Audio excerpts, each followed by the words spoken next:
तो ये कहानी है मॉर्गन नाम की एक लड़की की जो पुलिस स्टेशन में स्वीपर का काम करती है।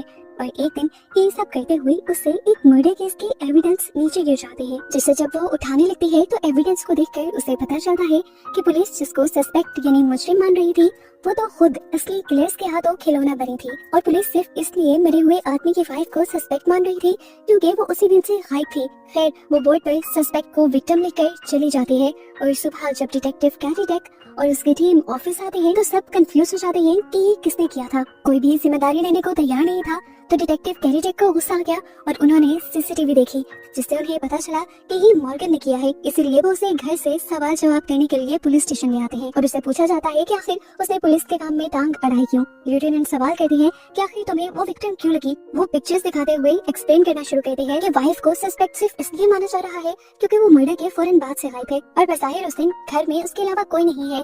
लेकिन इन पिक्चर्स को देखकर ये साफ जाहिर है कि उस दिन कमरे में कोई तीसरा भी था और हो सकता है कि किलर ने ही वाइफ को भी किडनैप किया हो पुलिस का ध्यान भटकाने के लिए। और ये भी मुमकिन है कि उसकी जान भी खतरे में हो। ये लोग उसकी बात ना ही मानते कि तभी एक ऑफिसर ने आकर उसे बताया कि मर्डर वाले दिन उस घर में कोई तीसरा भी आया था। इस चीज को कंफर्म करने से पहले डिटेक्टिव कैरी डेक मॉर्गन को अरेस्ट करवा देते हैं एक दिन के लिए क्योंकि उसने पुलिस के काम में इंटरफेयर किया था। खैर विक्टिम के घर के बाहर की सीसीटीवी फुटेज इन्हें मिल गई थी, जिससे इन्हें पता चलता है एक लड़की के बारे में जो मर्डर होने से ठीक 30 मिनट पहले विक्टिम के घर आई थी। ये लोग उसे बुलाकर इन्वेस्टिगेशन करना शुरू करते हैं और वो लड़की साफ इनकार कर देती है कि जिस दिन मर्डर हुआ था वो पूरा दिन घर पर थी। वो तो विक्टिम के घर आई ही नहीं। डिटेक्टिव कैरी डेक उनकी पूरी टीम बुरी तरह कंफ्यूज हो जाती है और इतने में ही वो टाइम भी आ जाता है कि मॉर्गन को जेल से निकाला जाना था। मॉर्गन जाते जाते ही एक झलक इस सीसीटीवी फुटेज को दिखती है और इन्हें बता जाती है कि ये सीसीटीवी फुटेज झूठी है। वो जाते हुए इन सबको बता जाती है कि यहाँ पर डेट और टाइम स्टैम्प्स गलत है। डिटेक्टिव कैरी डेक तो उसकी बातों को हवा में उड़ा देते हैं, लेकिन लेफ्टिनेंट उसे रोक लेती है एक्सप्लेनेशन के लिए। वो बताती है कि फुटेज में जो हवा चल रही है वो साउथ से नॉर्थ की तरफ चल रही है, लेकिन एलए में हमेशा फॉल सीजन में हवा नॉर्थ से साउथ की तरफ चलती है। इसका मतलब ये जो फुटेज दिखाई जा रही है ये कई महीनों पहले की है और पुलिस का ध्यान भटकाने के लिए इस पुरानी फुटेज को उस दिन की फुटेज के साथ चेंज किया गया है, नए टाइम स्टैम्प्स और डेट के साथ। उसकी सारी बातों को सर्च किया जाता है और उसकी सभी बातें ठीक निकलती हैं। यहाँ तक के सारे डिटेक्टिव्स हैरान हो जाते हैं। जैसे ही वो पुलिस स्टेशन से जाने लगती है तो लेफ्टिनेंट उसे रोक देती है और कहती है कि ये सब तुमने कैसे किया। तो मॉर्गन बताती है कि मेरा 160 IQ है, यानी मेरे सोचने और ऑब्जर्व करने की पावर्स एक आम इंसान से कहीं ज्यादा है और मैंने बहुत सारी डॉक्यूमेंट्रीज भी देखी है, जिसकी वजह से इन चीजों का एनालिसिस मैं बड़े आराम से कर सकती हूँ। खैर अगले सीन में दिखाया जाता है कि डिटेक्टिव कैरी डेक विक्टिम की बेटी से मिलते हैं और विक्टिम की बेटी उन्हें बहुत ही अजीब बात बताती है कि उनकी मॉम जो कि गायब हुई है उनको किसी सारा नामी औरत ने एक लेटर भेजा था। वो लड़की बताती है कि जब तक मेरी मॉम ने वो लेटर पढ़ा तब तक उस लड़की की डेथ हो चुकी थी। डिटेक्टिव कैरी डेक ये सोचते हुए हैरान हो गए कि आखिर उस लेटर में ऐसा था क्या और उसका इस मर्डर केस से क्या ताल्लुक हो सकता है। ये जानने के लिए उन्हें लेटर चाहिए था जो उनके ख्याल से विक्टिम की वाइफ के घर हो सकता था या उसके ऑफिस में हो सकता था। वो इस लेटर के बारे में लेफ्टिनेंट को भी बता देता है और अब लेफ्टिनेंट केस को इतना उलझा हुआ देखकर मॉर्गन से रिक्वेस्ट करती है केस को हैंडल करने के लिए। इन्हें सबसे पहले वो लेटर चाहिए था जो हो सकता था कि मिसिंग वाइफ के ऑफिस में हो। डिटेक्टिव कैरी डेक उस ऑफिस में जाकर बॉस से रिक्वेस्ट करते हैं ऑफिस में लेटर ढूंढने की, पर बॉस ऑफिस की तलाशी लेने से मना कर देते हैं। यहाँ ऑफिस में अब डिटेक्टिव कैरी डेक मॉर्गन को सारा केस समझाते हैं और सारी टाइमलाइंस भी, और मॉर्गन इस सब में नोटिस करती है कि मिसिंग वाइफ की बहन सब चीजों में इंटरेस्ट नहीं ले रही, हालांकि उसका गहरा ताल्लुक था। डिटेक्टिव उसे अपने साथ उस लड़की के घर इन्वेस्टिगेशन के लिए भी ले जाते हैं और यहाँ मॉर्गन नोटिस करती है कि ये लड़की असल में बायोलॉजिस्ट है और उसके अंदाज से साफ जाहिर है कि वो पुलिस से कुछ छुपा रही है। वो ये बात कैरी डेक को भी बताती है, लेकिन कैरी डेक को यहाँ कुछ शक के लायक नहीं लगता है। अब केस को सॉल्व करने के लिए उस लेटर का होना भी जरूरी था, इसीलिए रात में मॉर्गन किसी को भी बताए बगैर रात में उस ऑफिस के अंदर घुस जाती है और सफाई करने के बहाने वो लेटर चुरा कर ले आते हैं और जब वो लाकर डिटेक्टिव कैरी डेक को देती है तो डिटेक्टिव गुस्से में आ जाते हैं क्योंकि इस लेटर के चुराने की वजह से मॉर्गन को एक और मरतबा जेल हो सकती थी। मॉर्गन कहती है जो होगा देखा जाएगा, अब ये लेटर तो पढ़ो। इस लेटर के जरिए इन्हें पता चलता है कि ब्रायन शहर का बहुत ही पावरफुल आदमी सैरा नामी एक लड़की के साथ ज्यादती करता रहा था। सैरा चाहती थी कि उस पर केस हो, इसीलिए वो मिसिंग वाइफ की हेल्प लेना चाहती थी, लेकिन इससे पहले कि वो कुछ भी कर पाती सैरा मर जाती है। अब क्योंकि ब्रायन भी इस केस का एक मेन सस्पेक्ट बन गया था, इसीलिए डिटेक्टिव कैरी डेक उसे भी इन्वेस्टिगेशन के लिए पुलिस स्टेशन में बुला लेते हैं। ब्रायन साफ इनकार कर रहा था कि उसने मर्डर नहीं किया क्योंकि जिस दिन मर्डर हुआ था वो एलए में था ही नहीं।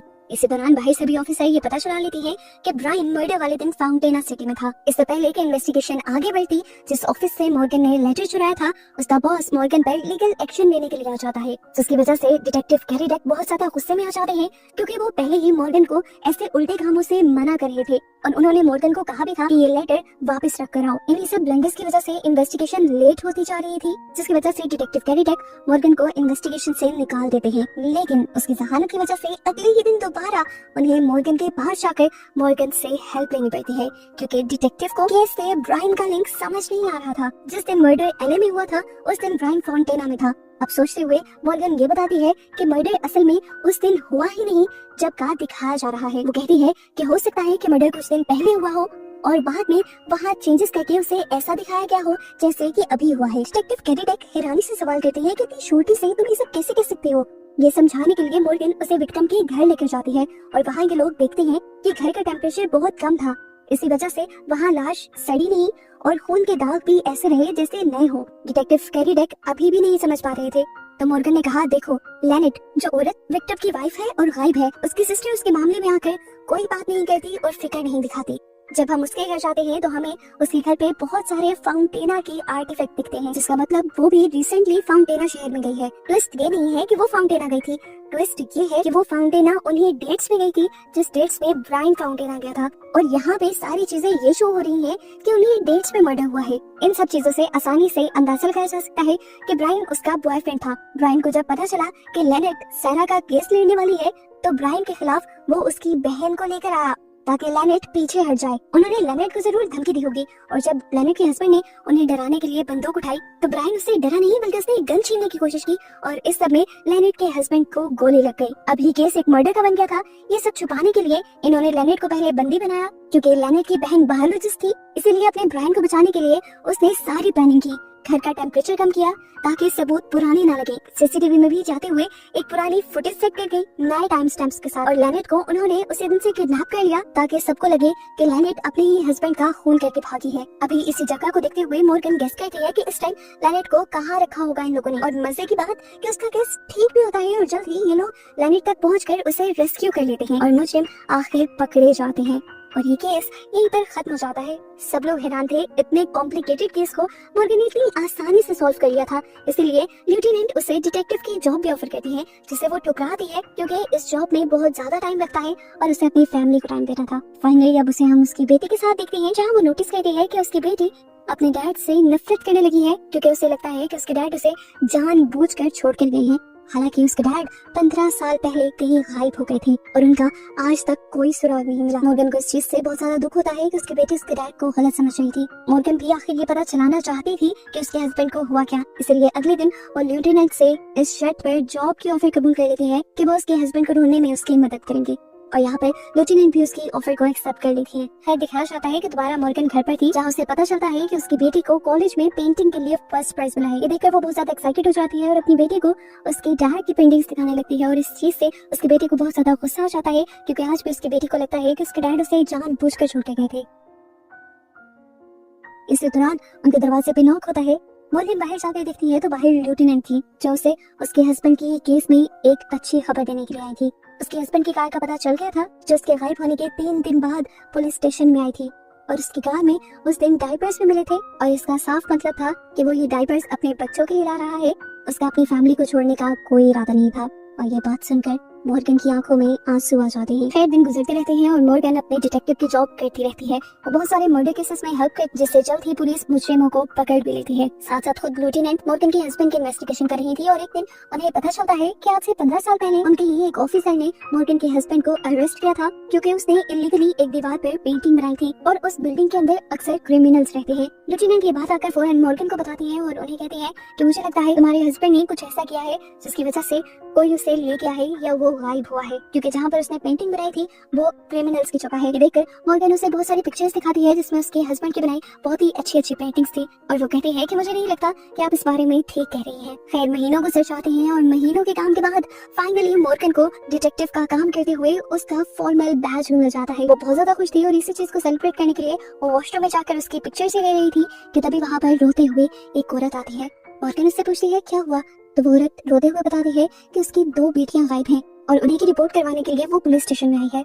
मॉर्गन उससे कहते हैं घबराए नहीं, आपकी दोनों बेटियां मिल जाएंगी। डिटेक्टिव कैरी डक और मॉर्गन ही इस चीज की इन्वेस्टिगेशन स्टार्ट करते हैं और इन्वेस्टिगेशन के लिए वो इस औरत के घर जाकर इस औरत से और उसके डैड से बातें करना शुरू कर देते हैं। और बातें करते हुए इन्हें पता चलता है कि ये औरत डाइवोर्स्ड है और उसका एक्स हस्बैंड जो कि एनवायरमेंटलिस्ट है, वो चाहता था कि बेटियां उसके पास रहें। उसने कई मर्तबा लीगल कस्टडी के लिए भी केस किया लेकिन वो जीत नहीं सका। ये लोग अब उस आदमी पर ही इन्वेस्टिगेशन स्टार्ट कर देते हैं और इन्हें पता चलता है कि उस आदमी ने पिछले ही महीने अपनी दोनों बेटियों के पासपोर्ट के लिए भी अप्लाई किया था। हो सकता है कि वो अपनी बेटियों को लेकर भाग गया हो। सच्चाई क्या थी ये जानने के लिए डिटेक्टिव कैरी डक और मॉर्गन उसके घर चले जाते हैं।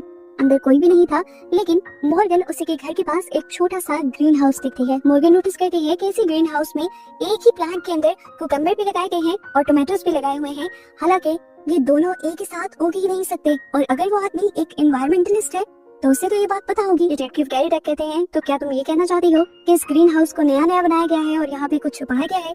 मॉर्गन कहती है हो भी सकता है। ये लोग जल्दी से ऊपर ऊपर के प्लांट हटाते हैं और यहाँ पर उन्हें क्या मिलता है, उसी आदमी की लाश जिसे ये लोग सस्पेक्ट समझ रहे थे। यानी वो तो आदमी खुद विक्टिम बन चुका था, उसका मर्डर हो गया था। अब ये लोग ये भी समझ गए थे कि अगर इस आदमी को किसी ने मारा है तो जरूर वो दोनों बच्चियां भी किसी बड़े खतरे में हैं। खैर बहुत बड़ी बात थी, इन्हें उस बच्चियों की मॉम को ये सब इन्फॉर्म करना था, इसलिए वो उसके घर चले जाते हैं और हैरान रह जाते कि वो लोग एक बहुत बड़ी मेंशन में रहते थे। यहाँ तक कि उसके डैड के पास एक पर्सनल ड्राइवर भी था। डिटेक्टिव कैरी डक उन लोगों से बातें करने में लग जाते हैं जबकि मॉर्गन इसी घर में उनकी मेट से बातें करने लग जाती है और बातें करते हुए मेट बताती है कि जिस दिन उस आदमी का मर्डर हुआ था उसने उस आदमी के फादर इन लॉ को कहीं से बहुत घबराया हुआ आता देखा था। अब मॉर्गन को और शक होने लग जाता है। वो मरे हुए आदमी के बारे में उसके नेबरहुड से पता चल पाती है और चाइल्ड ब्यूरो से उसकी बिहेवियर रिपोर्ट लेती है। जो बिहेवियर रिपोर्ट बहुत ज्यादा नेगेटिव लिखी गई थी जिसकी वजह से ही तो कोर्ट उसके बच्चों की कस्टडी उसे नहीं देती थी। मॉर्गन डिटेक्टिव कैरी डक को बताती है कि ये रिपोर्ट जो कि सोशल सर्विसेज ने लिखी है और वो रिपोर्ट जो हमें उसके नेबरहुड और रिलेटिव से मिल रही है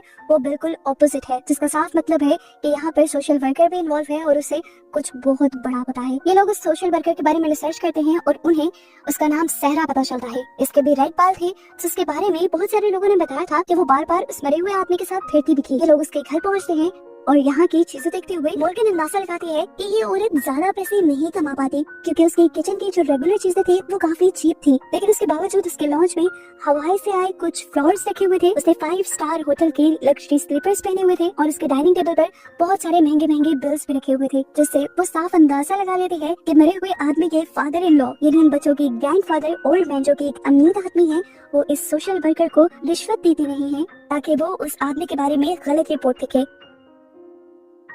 अब क्योंकि मॉर्गन ने उसकी सच्चाई उसके सामने ही बोल दी थी तो सहरा और झूठ नहीं बोलती और सच बता देती है कि ओल्ड मैन और भी लोगों को रिश्वत देता रहा है ताकि वो मरे हुए आदमी के बारे में गलत गलत बातें मशहूर कर सके। सहरा का इसके अलावा इस केस से कोई ताल्लुक नहीं था, इसलिए ये लोग सहरा को छोड़कर चले जाते हैं और उस ओल्ड मैन को अरेस्ट कर लिया जाता है। यहाँ इनके घर पर सर्वेंट्स की दोबारा इन्वेस्टिगेशन शुरू होती है और ड्राइवर बताता है कि जिस दिन मर्डर हुआ उस दिन फादर इन लॉ कहीं पर गए भी थे, वो भी ड्राइवर को साथ लिए बगैर। Detective carry duck police station में आकर ओल्ड मैन से इन्वेस्टिगेशन शुरू कर देते हैं और ओल्ड मैन बार बार इनकार करता रहता है कि उसने वो मर्डर नहीं किया। तो डिटेक्टिव कैरी डक कहते हैं मैं नहीं कह रहा कि आपने मर्डर किया है, मैं ये कह रहा हूँ कि आपने किसी को हायर किया होगा उस आदमी को मरवाने के लिए, क्योंकि उस आदमी को मरवाने में आपकी इंटेंशंस कुछ और भी थी।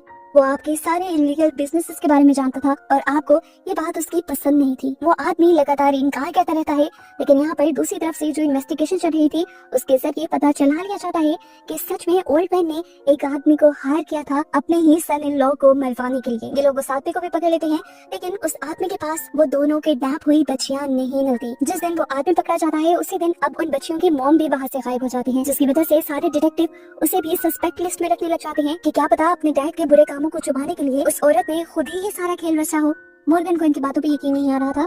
मॉर्गन इनकी बातों से साफ इनकार कर रही थी, लेकिन तभी यहाँ पर एक ऑफिसर आकर इनको एक खबर देती है कि उस औरत ने बैंक से एक बहुत बड़ी अमाउंट बाहर निकलवाई है अभी कुछ ही देर पहले। और ये चीज मॉर्गन को भी शक में डाल देती है कि क्या मदर ने ही तो खुद अपनी बेटियों को गायब नहीं किया। खैर मॉर्गन आज घर आ जाते हैं और जब वो न्यूज में उन्हीं बच्चियों की रिपोर्ट दिख रही होती है तो वो बच्चों की पिक्चर के पीछे एक बहुत ही कीमती आर्टिफैक्ट दिखती है जो कि बुद्धा था और उसे याद पड़ता है कि जब वो उस घर को विजिट करने गई थी तो वहाँ भी कोई भी आर्टिफैक्ट नहीं था, जिसका मतलब किसी ने वो महंगा आर्टिफैक्ट उनके घर से चुराया था। ये बात वो फौरन डिटेक्टिव को बताती है। ऐसे आर्टिफैक्ट बहुत कम ही मिलते थे और ये लोग अब आर्टिफैक्ट की शॉप पे जाके ये पता चला सकते थे कि आखिर उस आर्टिफैक्ट को बेचा किसने है। जरूर उस आदमी का मर्डर से कुछ ताल्लुक होगा। ये लोग जब इन्वेस्टिगेशन के लिए वहाँ जाते हैं तो देखते हैं कि बच्चों की मॉम पहले से ही वहाँ थी और वहाँ पर और भी कुछ आर्टिफैक्ट्स बेचने के लिए आई थी। ये देखकर मॉर्गन हैरान हो जाती है और उसे पूछती है आखिर तुम्हें क्या जरूरत है बैंक से इतने पैसे निकलवाने की और ऐसे आर्टिफैक्ट बेचने की। तो यहाँ पर वो औरत मॉर्गन को सच बता देती है कि असल में मुझे किडनैपर की कॉल आई थी और उन्होंने पैसों की डिमांड की है। मुझे पैसों की जरूरत थी इसीलिए मैंने वो पैसे निकलवाए। किडनैपर ने मुझे धमकी दी थी कि अगर मैंने पुलिस को बता दिया तो वो मेरे बच्चों को मार देगा, इसलिए मैंने आप लोगों को कुछ नहीं बताया। मॉर्गन को अब केस में कुछ समझ आ रहा था। वो डिटेक्टिव कैडिडेक को भी कॉल करके यहाँ बुला लेती है और ये दोनों इस मदर से वादा करते हैं कि तुम्हारे बच्चों को कुछ नहीं होगा और ना ही हम उस आदमी को पकड़ने के लिए कोई भी एक्शन लेंगे, हम बस पैसे देने के लिए तुम्हारे साथ जरूर जाएंगे। ये लोग उस जगह पर पहुंच जाते हैं जहाँ पर किडनैपर ने उन्हें बुलाया था। मदर उससे पैसे भी दे देती है और वो आदमी पैसे लेकर बच्चों को छोड़े बगैर वहाँ से भाग जाता है और यहाँ पर सभी लोग पैनिक कर जाते हैं। और तब डिटेक्टिव कैडिडेक सबको कहते हैं काम डाउन, रिलैक्स रहिए आप लोग, मैंने पैसों के बैग में एक ट्रैकर लगाया था जिसकी वजह से हम किडनैपर्स का पता चला लेंगे। ये लोग जैसे ही अपने लगाए ट्रैकर को ट्रेस करते हुए कार तक पहुंचते हैं। इन इस कार के अंदर ना बच्चे मिलते हैं और ना ही पैसे। अब मॉर्गन यहाँ पर उस कार का रेडियो चलाती है जहाँ पर एक स्पेसिफिक शो चल रहा था।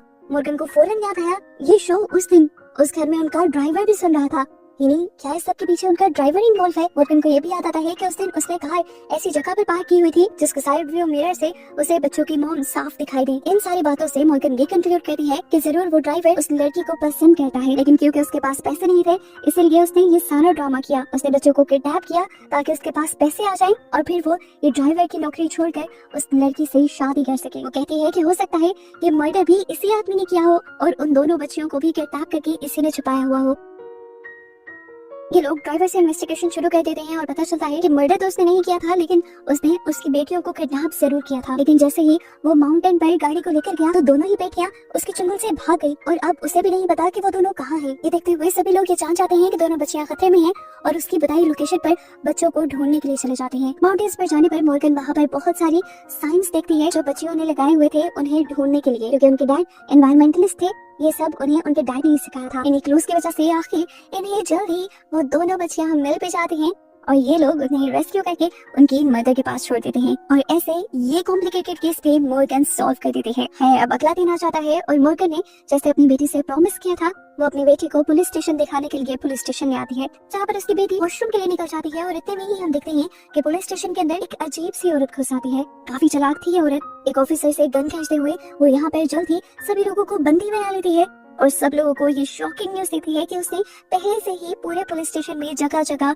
बॉम्ब इम्प्लांट करवा दिए हैं। ये काम उसने अकेले नहीं किया था बल्कि उसका साथी भी यहाँ पे था। जब सभी ऑफिसर्स को धमकाते हुए उनके फोन लेने लग जाता है और इससे पहले कि वो मॉर्गन के पास आकर मॉर्गन का भी फोन ले लेता, मॉर्गन अपनी बेटी को इस बिल्डिंग से भाग जाने का एक अलर्ट मैसेज भेज देती है। अब मॉर्गन की बेटी इस चीज को सुनती नहीं और वो वापस अपनी मदर के पास आ जाती है जहाँ पर अब गोलियां चलने की आवाजें आ रही थी। यहाँ क्या दिखाया जाता है कि जो औरत जिसने सबको यहाँ पे हॉस्टेज बनाया हुआ था वो बताती है कि हमारे एक साथी को उन लोगों ने मर्डर के इल्जाम में अरेस्ट किया हुआ था और वो मर्डर उसने किया भी नहीं है। ये लोग कोर्ट तक भी गए अपने साथी को बचाने के लिए लेकिन कुछ नहीं हो सका। वो औरत बताती है कि मैं सिर्फ अपने साथी को जस्टिस दिलवाना चाहती हूँ, इंसाफ दिलवाना चाहती हूँ और इसीलिए यहाँ आई हूँ। अब सारे डिटेक्टिव्स मिलकर वो सबूत इकट्ठा करेंगे जो उसके फ्रेंड को इंसाफ दिलवाएं और उसे मासूम जाहिर करें। इस ऑफिस के बाहर हम लेफ्टिनेंट और डिटेक्टिव कैडिडेक को देखते हैं जिन्हें पुलिस स्टेशन में होने वाली हर चीज का पता चल गया था। वो इन दोनों लोगों के बारे में पता चलाते हैं जो पुलिस स्टेशन में घुस आए थे और इन्हें पता चलता है कि ये दोनों मिलिट्री ऑफिसर्स हैं। अब यही सोल्जर ऑफिसर के जरिए लेफ्टिनेंट को कॉल करवाती है और कहती है कि जल्द से जल्द एविडेंस ढूंढो, नहीं तो यहाँ पर जितने भी लोग हैं वो सभी मारे जाएंगे। अब उसके कहे के मुताबिक लेफ्टिनेंट और कैडिडेक उस केस को दोबारा रीओपन करते हैं और इस पर इन्वेस्टिगेशन स्टार्ट कर देते हैं। असल में हुआ ये था कि उनकी वैन के अंदर उनके सीनियर ऑफिसर को मरा हुआ देखा गया था और सारे एविडेंस इस आदमी के खिलाफ आ रहे थे क्योंकि उससे पहले उसके सीनियर ऑफिसर से कोई लड़ाई हुई हो। अभी तक ऐसा कुछ भी नहीं मिल रहा था जो उस आदमी को मासूम जाहिर कर दे। पुलिस स्टेशन के अंदर हॉस्टेज बने हुए डिटेक्टिव्स भी सारी केस की हिस्ट्री देख रहे थे और अभी तक लोगन नाम का ही वो बंदा जो अरेस्ट भी हुआ है वही मुजरिम नजर आ रहा था। लेकिन तभी मॉर्गन केस को बहुत अच्छे से देखती है और गौर करते हुए आगे जाकर बताती है कि मर्डर साइट से खून के धब्बों के दरमियान में एक प्रॉपर कॉर्नर बना हुआ था, जिसका मतलब था कि यहाँ पर पहले कोई पेज था, कोई पेपर था जिसे वहाँ से उठा लिया गया। उस पेपर में ऐसा क्या था, ये सस्पेंस की बात थी और जिसने उस पेपर को वहाँ से उठाया हो सकता है कि वो किलर हो। मॉर्गन जल्दी से लेफ्टिनेंट और डिटेक्टिव कैडिडेक को कॉल करवाती है जो उस आरवी वैन के अंदर थे। वो डिटेक्टिव से पूछती है कि क्या उन्हें यहाँ पर कोई पेपर मिला। डिटेक्टिव बताते हैं कि उसे उस आरवी वैन में कोई भी पेपर नहीं मिला, लेकिन यहाँ पर मेजर का लैपटॉप जरूर था। मॉर्गन उससे कहती है कि इसमें देखें कि वो लास्ट किस फाइल पर काम कर रहा था। कंप्यूटर से इन्हें पता चलता है कि मेजर एक पेपर पर काम कर रहे थे जिसमें वो किसी सोल्जर को सजा दिलवाना चाहते थे। यहाँ से ज्यादा क्लू नहीं मिलता तो ये लोग मेजर की बेटी को इन्वेस्टिगेशन के लिए बुला लेते हैं। मेजर की बेटी इन्हें बताती है कि जिस दिन उसका मर्डर हुआ उससे पिछली रात उन लोगों ने डिनर प्लान किया हुआ था जो उसके डैड ने कैंसिल कर दिया था और ऐसा सालों में पहली मर्तबा हुआ था और अगले दिन उनका मर्डर हो गया। मॉर्गन को ये पता चलाना था कि आखिर उस दिन अपनी बेटी के साथ डिनर छोड़कर मेजर गए कहाँ पे थे, इसलिए वो एविडेंस बॉक्स में से उनका फोन निकालती है और चेक करती है। फोन की लास्ट लोकेशन के जरिए इन्हें पता चलता है कि मेजर आखिरी मर्तबा एक ऐसी जगह गए थे जहाँ पर ड्रग डील्स होती हैं। मॉर्गन कड़ी से कड़ी मिलाती है और बताती है कि मेजर जिस सोल्जर के खिलाफ रिपोर्ट लिख रहे थे जरूर वही ड्रग एडिक्ट होगा। अब वो मिलिट्री में पता करवाती है कि ऐसा कौन सा सोल्जर है जिसको ड्रग के केस की वजह से वहाँ से निकाला गया है। इन्वेस्टिगेशन अब यहाँ पर लंबी होती जा रही थी तो वो आदमी जिसने पूरे पुलिस स्टेशन को हॉस्टेज बनाया हुआ था वो पैनिक करने लग गया।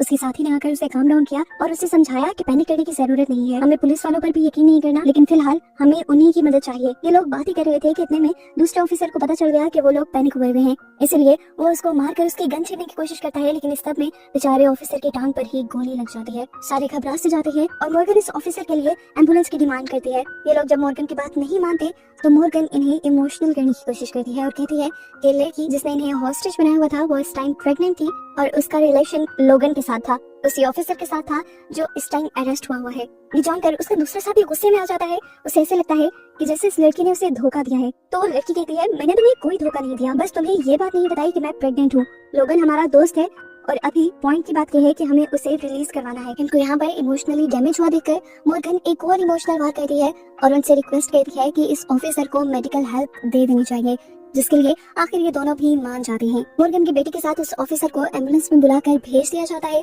जबकि यहाँ पर ये लोग दोबारा इन्वेस्टिगेशन में लग जाते हैं। इन्हें एक आदमी का पता तो चलता है जिससे लास्ट टाइम मेजर मिले थे, लेकिन ये सब इन्होंने एक सीसीटीवी फुटेज से पता चलाया था, जो फुटेज बहुत ज्यादा ब्लर होने की वजह से ये लोग उस आदमी को ठीक तरह देख नहीं पाते और पहचान भी नहीं पाते कि वो आदमी कौन था और क्या वही किलर हो सकता था या नहीं। जैसे जैसे ये इन्वेस्टिगेशन डिले होती जा रही थी वो आदमी और भी ज्यादा पैनिक होता जा रहा था और उसके साथी उसे बार बार यही समझा रही थी कि पैनिक होने की जरूरत नहीं है। यहाँ पर मॉर्गन सारी पुरानी इन्वेस्टिगेशन को पढ़ रही थी और उससे उन्हें पता चलता है कि मेजर ने मरने से कुछ दिन पहले एक ट्रैकिंग डिवाइस भी खरीदी थी। जरूर मेजर किसी को ट्रैक करना चाहते थे। मेजर ने ये डिवाइस किसके लिए खरीदी थी ये जानने के लिए मॉर्गन मेजर का ही फोन निकाल लेती है। ट्रैकर ये शो कर रहा था कि जिस भी आदमी को ट्रैक किया गया वो लास्ट टाइम ड्रग डीलरशिप के अंदर गया था। मॉर्गन यहाँ पुलिस वालों को शॉकिंग न्यूज ये भी देती है कि जिस भी आदमी ने मेजर को मारा है वो ये नहीं जानता कि मेजर ने उसके पीछे एक ट्रैकिंग डिवाइस लगाई हुई थी और इसी ट्रैकिंग डिवाइस के जरिए हम उस तक पहुंच सकते हैं। अभी तक लग तो यही रहा है कि जिसको मेजर ट्रैक करना चाह रहे थे उसी ने मेजर को मारा होगा, क्योंकि मेजर की लास्ट लोकेशन भी ड्रग डीलरशिप वाली जगह की थी। इस आदमी की भी उस दिन की लोकेशन वही की है और उसके बाद मेजर मरे हुए हैं और ट्रैकिंग डिवाइस ये भी शो कर रही है कि वही आदमी रात में मेजर की आरवी वैन में भी आया है। अब इसी ट्रैकिंग डिवाइस के जरिए ये लोग मर्डर की लोकेशन का भी पता चला लेते हैं और डिटेक्टिव कैलिडेक फौरन जाकर उसे अरेस्ट कर लेते हैं। केस तकरीबन सॉल्व हो गया था। अब वो आदमी घबरा गया कि केस के सॉल्व होने के बाद कहीं ये लोग उन्हें अरेस्ट न कर लें, इसलिए वो अपने साथी को बेहोश कर देता है और सबको धमकी देता है कि वो यहाँ पे सबको ये बॉम्ब से उड़ा देगा। तो मॉर्गन कहती है और ज्यादा बेवकूफ बनाने की जरूरत नहीं, मैं जानती हूँ कि यहाँ पर कोई भी बॉम्ब नहीं है, क्योंकि जब आप लोग यहाँ पर आए तो यहाँ पर कोई भी डॉग नहीं भौंका। हालांकि ऐसे किसी भी डिवाइस के आने पर वो लोग बहुत सेंसिटिव हो जाते हैं। यहाँ उस लड़की को भी होश आ जाता है और वो लड़की भी उस आदमी को बताती है कि सच में बॉम्ब वाली बात झूठ थी और वो लड़की नहीं बोली थी। इस तरह ये लोग इन कैप्टर्स को ही अरेस्ट कर लेते हैं और सारे ही बंदी बने हुए ऑफिसर्स आजाद हो जाते हैं। बाहर जाकर मॉर्गन सबसे पहले अपनी बेटी से मिलती है और सभी सिचुएशन के संभलने का जश्न मनाते हैं और यहाँ पर लोगन को भी रिलीज कर दिया जाता है, क्योंकि अब ये जाहिर हो गया था कि उसने मर्डर नहीं किया। खैर अब दिन गुजर जाते हैं और मॉर्गन को लेफ्टिनेंट अपने ऑफिस में बुलाती हैं उसके मिसिंग हस्बैंड के केस की रिपोर्ट देने के लिए। वो बताती हैं कि केस में एक बहुत बड़ी प्रोग्रेस हुई थी। उनको एक ऐसे आदमी के बारे में पता चला था जिससे गायब होने से पहले बहुत मर्तबा उसके हस्बैंड मिलते रहे हैं। लेफ्टिनेंट मॉर्गन को उस आदमी का नाम भी बताती है जो नाम था जियो कॉन्फोर्ट, लेकिन मॉर्गन को ऐसा कोई नाम याद नहीं था, इसलिए लेफ्टिनेंट उस आदमी से मॉर्गन की एक मीटिंग फिक्स करवा देती है। ये लोग उस आदमी से मिलते हैं और उससे सवाल करते हैं कि 15 साल पहले जो आदमी गायब हुआ उससे तुम इतना ज्यादा क्यों मिलते थे और आखिर उससे तुम्हारा क्या रिश्ता था। ये आदमी मॉर्गन के हस्बैंड को जानने से साफ इनकार कर देता है। ये सुनकर मॉर्गन इमोशनल हो जाती है और उससे कहती है कि अगर तुम मेरे हस्बैंड को ढूंढने में मेरी मदद करोगे तो उसके बदले मैं कुछ भी करने को तैयार हूँ। तो कहता है ठीक है, मेरा भतीजा इस टाइम जेल में है, अगर तुम उसे रिलीज करवा सकते हो तो उसके बदले मैं तुम्हारी हेल्प करने के लिए तैयार हूँ। लेफ्टिनेंट उसकी ये ऑफर भी एक्सेप्ट कर लेती है। ये लोग अब अपने ऑफिस वापस आ जाते हैं, जहाँ पर लेफ्टिनेंट डिटेक्टिव कैरीडेक को बुलाकर ये केस उसे देने का फैसला करती हैं और साथ में वो डिटेक्टिव कैरीडेक से हेल्प भी मांगती हैं कॉनफोर्थ के भतीजे को जेल से निकलवाने के लिए। जबकि सीन कट होकर हमें मॉर्गन को दिखाया जाता है जो खाना लेकर जब घर की तरफ जा रही थी तो उसे रास्ते में कॉनफोर्थ मिल जाता है जो उससे कुछ बात करना चाहता था। वो मॉर्गन को बताता है कि मेरे पास तुम्हारे हस्बैंड के बारे में बहुत सी इन्फॉर्मेशन है और वो मैं तभी बताऊंगा जब मेरे भतीजे को तुम लोग रिलीज कर दोगे। ये कहकर वो चला जाता है। मॉर्गन भी अपनी डेली लाइफ में वापस आ जाती है। ये लोग काफी मर्डर केसेस सॉल्व करते हैं और एक दिन लेफ्टिनेंट आकर इन्हें बताती है कि उन लोगों ने एक पार्टी अरेंज की है जो सभी डिटेक्टिव्स के लिए है। सभी लोग एक्साइटेड हो जाते हैं। इससे पहले ये अपनी पार्टी के बारे में कुछ सोचते, डिटेक्टिव कैरीडेक को एक ईमेल रिसीव होती है जिस ईमेल में एक आदमी के बारे में इन्फॉर्मेशन थी जिसे किडनैप किया गया था। जिस बंदे को किडनैप किया गया था उसके हाथ में बोर्ड था जिस पे लिखा हुआ था कि तुम्हारे पास अगले मूव करने के लिए सिर्फ 2 घंटे हैं। ये लोग जल्दी ही उस बंदे की पिक्चर्स थी उसका सारा बायोडाटा निकाल लेते हैं और फौरन ये लोग उस आदमी के घर जाते हैं। जाहिर बात है वो तो किडनैप हुआ था, घर पे वो तो नहीं था, लेकिन इसके घर के बाहर एक पार्सल रखा हुआ था जिसे लेकर ये लोग वापस पुलिस स्टेशन में आ जाते हैं। इस पैकेज के अंदर एक जिगसॉ पजल थी। मॉर्गन जल्दी से उसे असेंबल करती है और इन्हें पता चलता है ये जिगसॉ पजल एक मैप की थी और इस पूरी जिगसॉ पजल में से एक पीस गायब था और ये वही लोकेशन थी जहाँ पर उस आदमी को हॉस्टेज बनाकर रखा गया था। ये लोग जल्दी से उस लोकेशन पर जाते हैं। ये जगह माउंटेन्स में थी और माउंटेन्स के इन जंगलों में जाते ही उन्हें वहाँ पर कुछ कार्ड्स नजर आते हैं। ये एक पजल थी और क्लूज भी थे उस आदमी तक पहुँचने के लिए। ये लोग सारी पजल्स को सॉल्व करते हुए जल्द ही उस जगह पर पहुंच जाते हैं जहां पर उस आदमी को बंदी बनाकर रखा गया था और उसे रेस्क्यू कर लिया जाता है। इस आदमी की तबीयत ठीक होने पर उससे पूछा जाता है कि उसे किडनैप किसने किया था और वजह क्या थी। उस आदमी को कुछ नहीं पता था। वो बताता है कि मैं एक दिन घर जा रहा था तो रास्ते में किसी ने मेरे ऊपर अटैक कर दिया और उसके बाद उसने मुझे हॉस्टेज बना लिया। वो बताता है कि जिसने उसे किडनैप किया था वो जबरदस्ती उसके साथ गेम्स खेलता था और हमेशा अपने मुंह पे एनिमे मास्क पहन के रखता था जिसकी वजह से उसका आज तक चेहरा नहीं देख पाया। इन सारी बातों को पता चलाने के बाद मॉर्गन इन चीजों का अंदाजा लगाती है कि जो भी वो किडनैपर है वो बच्चों के गेम से बहुत ज्यादा ऑब्सेस्ड है क्योंकि पुलिस को भी उसने सारे क्लू गेम्स की सूरत में दिए थे। खैर रात होती है और मॉर्गन को दोबारा कॉनफोर्थ बुलाता है। कॉनफोर्थ उसे बताता है कि जिस दिन तुम्हारे हस्बैंड गायब हुए उससे कुछ दिन पहले वो तुम्हारी और तुम्हारी फैमिली की सिक्योरिटी के लिए बहुत ज्यादा परेशान थे और वो इन दिनों लाइलो फ्लिन नाम की किसी लड़की के साथ काम कर रहे थे। लेकिन मॉर्गन को लाइलो फ्लिन के बारे में कुछ भी याद नहीं था। अगले दिन मॉर्गन ऑफिस आती है तो अभी भी किडनैपर को ढूंढने की इन्वेस्टिगेशन चल रही थी। उसी साइको किडनैपर ने आज एक बेबी कॉट के अंदर 3 डॉल्स और क्लूज पुलिस स्टेशन में भेजे थे। जब सब लोग कंफ्यूज होते हैं तो एक ऑफिसर बोल उठता है कि मैं जानता हूँ किडनैपर को। वो एक थेरेपी ग्रुप का मेंबर है जो थेरेपी वो लोग लेते हैं जिनके अपने उनसे दूर चले जाते हैं। लेफ्टिनेंट उसी ऑफिसर को उस थेरेपी सेशन में जाकर उस आदमी का पता चलाने को कहती है और मॉर्गन को ये ड्यूटी देती है कि वो पता चलाए कि आखिर उस आदमी ने ये डॉल्स क्यों भेजी है। यहाँ पर वो ऑफिसर जब थेरेपी सेशन में जाता है तो इन्हें पता चलता है कि आज वो आदमी एब्सेंट है। ऑफिसर उन बाकी लोगों से इन्वेस्टिगेशन शुरू कर देता है और थेरेपी के लोग बताते हैं कि वो आदमी काफी अजीब था। उसकी बहन उसे छोड़कर चली गई थी इसलिए वो थेरेपी लेने आता था। उसे ज्यादा मसला ये था कि जब से उसकी बहन गई थी तो उसके साथ कोई गेम्स नहीं खेलता था। फाइनली यहाँ से उसे उसके किडनैपर के घर का एड्रेस मिल जाता है जहाँ पर मॉर्गन और डिटेक्टिव कैरीडेक इन्वेस्टिगेशन के लिए जाते हैं। ये अपार्टमेंट इस तरह बिखरा हुआ था जैसे यहाँ पर किसी ने लड़ाई की हो। ये लोग जब लाइट ऑफ करके इस अपार्टमेंट को देखते हैं तो यहाँ पर एक स्पार्कलिंग लाइट से मैसेज लिखा हुआ था जिसमें लिखा था कि तुम अंधेरे में कभी बात नहीं कर सकते। मॉर्गन को फौरन अंदाजा हो जाता है कि अंधेरे में सिर्फ डेफ लोग बात नहीं कर सकते क्योंकि वो लोग इशारों से बातें करते हैं। वो ये भी समझ जाती है कि किडनैपर जरूर डेफ लोगों के साथ काम करता है और उसने जरूर कोई साइन लैंग्वेज में क्लू दिया होगा। वो लोग जब जाकर उन डॉल्स को देखते हैं ऑफिस में तो उन डॉल्स के सारे हाथ ऐसी साइंस बना रहे थे जैसे डेफ लोग बातें करते हों। उन साइंस को जब सर्च किया जाता है तो इन्हें एक और मैसेज का पता चलता है। ये लोग जब उस लोकेशन पर पहुंचते हैं तो इन्हें वहाँ पर कोई और हॉस्टेज बना मिलता है जिससे उस आदमी ने ही किडनैप किया हुआ था और किडनैप करके तिजोरी में बंद किया हुआ था। यहाँ पर रखे हुए क्लूज की मदद से मॉर्गन जल्द ही उस तिजोरी का पासवर्ड ढूंढ लेती है और उस औरत को वहाँ से बाहर निकाल लेती है। ये औरत उसी थेरेपी ग्रुप की मेंबर थी जहाँ पर वो आदमी भी जाया करता था। इसलिए लेफ्टिनेंट समझ जाती है कि वो किडनैपर अपने ही जैसे लोगों को अपना शिकार बना रहा है। वो एक ऑफिसर को सभी थेरेपी ग्रुप के मेंबर्स को सिक्योरिटी देने का कहती है और साथ ही सबको ये भी याद दिलाती है कि आज शाम पार्टी है।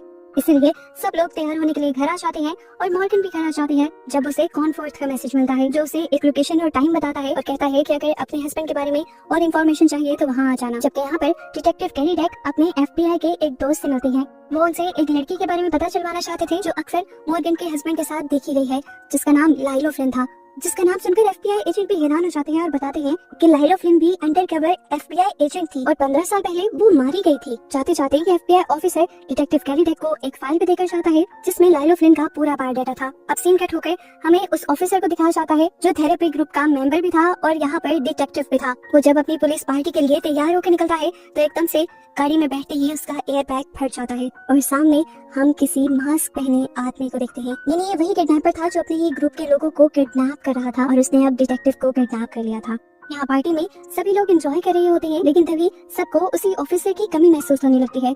ये लोग उसे कॉल भी करके देखते हैं, लेकिन वो कॉल भी रिसीव नहीं कर रहा था। इसलिए लेफ्टिनेंट एक ऑफिसर को उसके घर जाकर देखने को कहती है। जबकि यहाँ पर हम डिटेक्टिव कैलिटेक और मॉर्गन को डांस करता हुआ देखते हैं, जहाँ पर डिटेक्टिव कैलिटेक मॉर्गन से परमिशन मांग के वो उसके हस्बैंड का केस पूरी तरह डिटेक्टिव कैलिटेक को दे दे और उसे कॉनफोर्ट का नंबर भी दे दे, ताकि वो कॉनफोर्ट से कांटेक्ट करके उससे इन्वेस्टिगेशन करके मॉर्गन के हस्बैंड का पता चला सके। इससे पहले कि ये लोग कुछ कह पाते, इन्हें इमरजेंसी में उस ऑफिसर की कॉल आती है जो दूसरे ऑफिसर के घर उसे देखने के लिए गई थी। वो बताती है कि उस ऑफिसर की गाड़ी का एयर बैग फटा हुआ है और वो ऑफिसर गाड़ी में नहीं है और न ही घर पर है। इसी गाड़ी में से उसे एक क्लू भी मिला था, जिससे इन्हें पता चला कि उस ऑफिसर को किडनैप करने वाला वही साइको किडनैपर है। ये लोग अपनी पार्टी छोड़कर उस पजल को सॉल्व करने में लग जाते हैं और जल्द ही मॉर्गन को ये पता चल जाता है कि पजल उस लोकेशन के बारे में है जिस बड़े से मेंशन के अंदर एक स्विमिंग पूल भी है। ये लोग फौरन वहाँ जाते हैं तो देखते हैं कि उस ऑफिसर को एक ऑक्सीजन मास्क पहनाकर उसी पूल के अंदर बांधा गया था। मॉर्गन और डिटेक्टिव कैलिटेक जाकर जल्द ही उसकी जान बचा लेते हैं। अगली सुबह दिखाया जाता है कि डिटेक्टिव कैलिटेक मॉर्गन के मिसिंग हस्बैंड के केस पर काम करना शुरू हो चुके थे।